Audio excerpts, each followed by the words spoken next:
የማይዳሰስ አምላክ በለበሰው ሥጋ መዳሰሱን ሲያመለክት መጣ አለ። አምላካችን ጌታችን መድኃኒታችን ኢየሱስ ክርስቶስ ዕለት ዕለት ወንጌልን ሲነግራቸው ቃሉን ሲያስተምራቸው ሊያምኑበት አልቻሉም። ሊረዱ አልቻሉም። ሊቀበሉ አልቻሉም። አዎ ወደ ኋላ ይመለሱ ነበር። ውሻ ሲጠግብ ይተፋል። መሬት ቆፍሮ ጉድጓድ ቆፍሮ ያስመልስና ይተፋና ይቀብራል። ሲርበው ደግሞ ያንን የተፋውን ከውስጡ ያወጣውን ያን ቆሻሻ የተናቀ ነገር እንደገና ቆፍሮ አውጥቶ ይልሰዋል። ስንፍናውን የሚደግም ሰነፍና ወደ ጥፋቱ የሚመለስ ውሻ አንድ ናቸው አለ። አይሁድ ወንጌልን ሲነግራቸው ወደ ኦሪት ይመለሱ ነበር። ጽድቅን ሲነግራቸው ወደ ኩነኔ ይመለሱ ነበር። እውነትን ሲነግራቸው ወደ ሐሰት ይመለሱ ነበር። ዕለት ዕለት ወደ ኋላቸው ነበር የሚሄዱት። ውሻ ያሰኛቸው ይሄ። ከዚህም በኋላ እነሆ የአይሁድ የግብር ልጆች ዛሬም ብዙ ውሾች አሉ። በዚያን ሰዓት እንኳ አምላካችን ጌታችን መድኃኒታችን ኢየሱስ ክርስቶስ ምን አለ? የተቀደሰውን ለውሾች አትስጡአል። በእግራቸው እንዳይረግጡት ተመልሰውም እንዳይነክሷችሁ የተቀደሰውን ለውሾች አትስጡ። እንቆቻችሁንም በእሪያዎች ፊት አትጣሉ። የማቴዎስ ወንጌል ምዕራፍ 7 ቁጥር 6። ተመልሰው እንዳይነክሷችኋል የተቀደሰውን ለውሾች አትስጡ።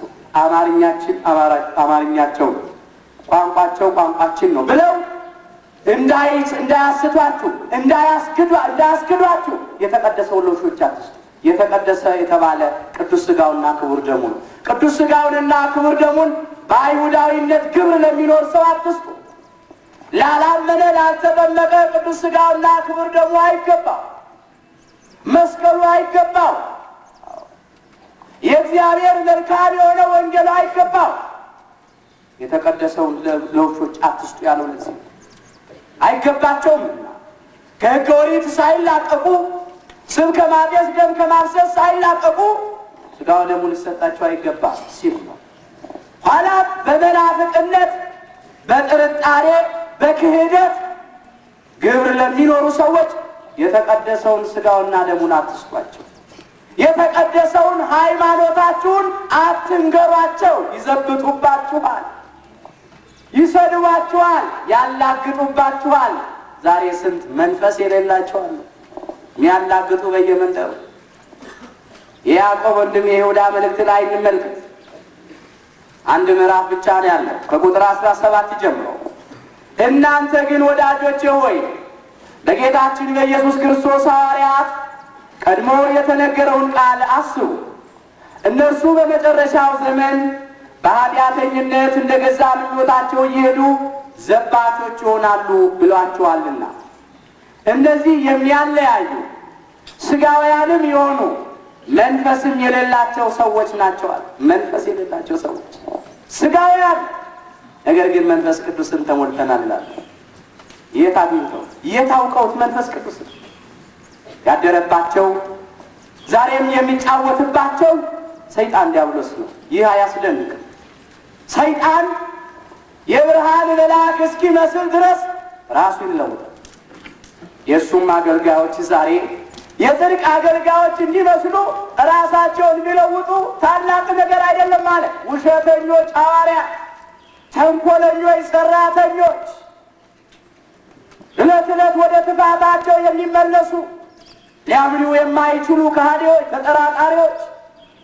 ሁለተኛ ቆሮንቶስ ምዕራፍ 11 ቁጥር 13 ጀምሮ እንመልከት።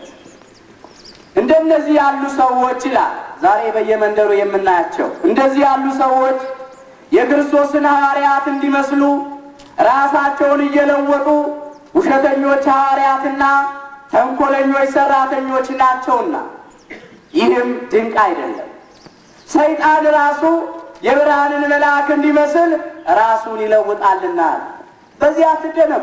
ምናልባታው ስሙን ጠርተው እንላለን፣ ወንጌል ይዘው እንላለን። የሚያብለጨልጭ ሁሉ ወርቅ አይደለም፣ የሚናገር ሁሉ እውነተኛ አይደለም።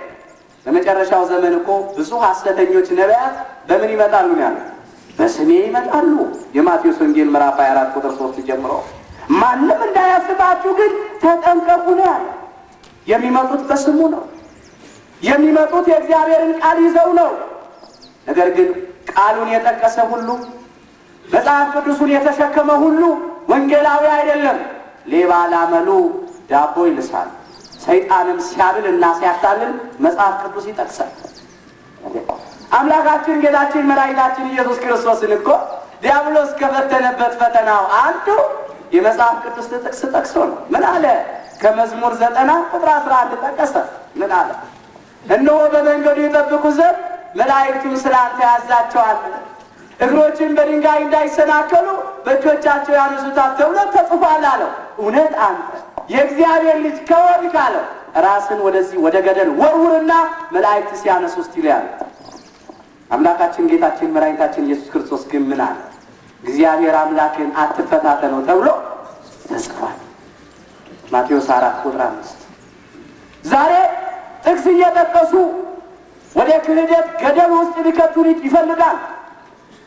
እዚህ ጋር እንዲህ ብሏል፣ እዚህ ጋር እንዲህ ተብሏል እያሉ። ይህ ግን አያስደንቅም። በቃላት መዋጋትን እንደ በሽተኛ ይናፍቃሉ ይላል እግዚአብሔር ቃል። አዎ ፊደል ደግሞ ይገድላል።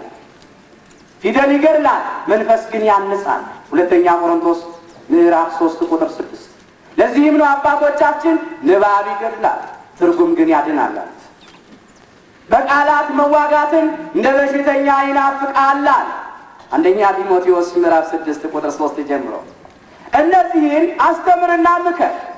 ማንም ልዩ ትምህርት የሚያስተምር ከጌታችንም ከኢየሱስ ክርስቶስ በሆነው ጤናማ ቃልና እግዚአብሔርን ለመምሰል በሚስማማ ትምህርት የማይጠጋ ቢሆን በትዕቢት ተነፍቷል፣ አንዳችም አያውቅም። ነገር ግን ምርመራን በቃልም መዋጋትን እንደ በሽተኛ ይናፍቃል። እንዲህ ይለለም ወይ እንዲህ ይለለም ወይ እያሉ ዲያብሎስ ያኔ ጠቅሶ እንደተፈታተነ ዛሬ ሊፈትኑናል። እግዚአብሔር አምላክን አትፈታተነው ተብሎ ተጽፏል። ያስፈልጋል። የተቀደሰውን ለውሾች ለመናፍቃን አንስት፣ ለካህዲያን አንስት፣ ለተጠራጣሪዎች አንስት። እንቆቻችሁን በእሪያ ፊት አትጣሉ አለ። እሪያ አሳማ ወገኖች፣ አንድ ታሪክ አለ። በእስራኤላውያን በዕብራውያን ዘንድ እነሆ ዋዩ ይጸናል፣ ፀሐይ ነው፣ ሐሩር ነው፣ ቀን ለስራ ይቸገራል። ስራቸውን የሚያከናውኑት ሌሊት፣ የሚያድነውም ሲያድን ያድራል፣ የሚጽፈውም ሲጽፍ ያድራል። በዚያን ጊዜ ብርሃን የሚሆናቸው ያንን እንቁ የሚያንጸባርቀውን ከተራራ ላይ ያስቀምጡታል። ሪያ መልከ ጥፉ ነው። ሪያ መልከ ጥፉ ነው። አላያችሁ? አሳማ አላያችሁ? መልከ ጥፉ ነው። አልፎ ሲሄድ መልከ ጥፉ ሪያ ያንን መልከ ጥፉነቱን በእንቁ ያየዋል። እንቁ መልክን ያሳያል፣ መስታወት መልክን ያሳያል። በዚያ ሰዓት ይደነግጥና ያ ሪያ ረግጦ ያንን እንቁ ይሰብረዋል። ይህ ምሳሌያዊ ሪያ የተባሉ ቤጣውያን ናቸው። በግብራቸው፣ በኃጢአታቸው፣ በትዕቢታቸው፣ በተንኮላቸው፣ በክፋታቸው፣ በሐሰተኝነታቸው በሚሰሩት ኃጢአት ሪያ ተብለዋል። እንቁ የተባለ አምላካችን ጌታችን መድኃኒታችን ኢየሱስ ክርስቶስ ነው። ዘለባቸው፣ ገሰጻቸው። እናንተ አላቸው የተለሰነ መቃብር ስለምትመስሉ ሰዎች ሳያውቁ በላዩ ላይ የሚሄድበት የተለሰነ መቃብር ስለምትመስሉ ወዮላችሁ አላቸው። እውነተኛ አምላክ ነውና በበሩ አደባባይ የሚገስጸው ጠሉ፣ እውነት የሚናገሩንም ተጸየፉ አለ ነቢየ እግዚአብሔር ቅዱስ አሞጽ 5 ቁጥር 10 አሞጽ 5 ቁጥር 10 እውነቱን ተናገረ። እውነት የባህሪው ነው። ኃጢአታቸውንና በደላቸውን አሳያቸው፣ ዘለፋቸው፣ ገሰጻቸው። እንዲህ ሲል የሉቃስ ወንጌል ምዕራፍ 11 ቁጥር 44 ጀምሮ እናንት ግብዞች ጻፎችና ፈሪሳውያን ሰዎች ሳያውቁ በላዩ የሚሄዱበት የተሰወረ መቃብር ስለምትመስሉ ወዮላችሁ አላቸው። ከሕግ አዋቂዎችም አንዱ መልሶ መምህር ሆይ ይህንን ማለት እኛን ደግሞ መስደብ ነው አለ። ተመልከቱ።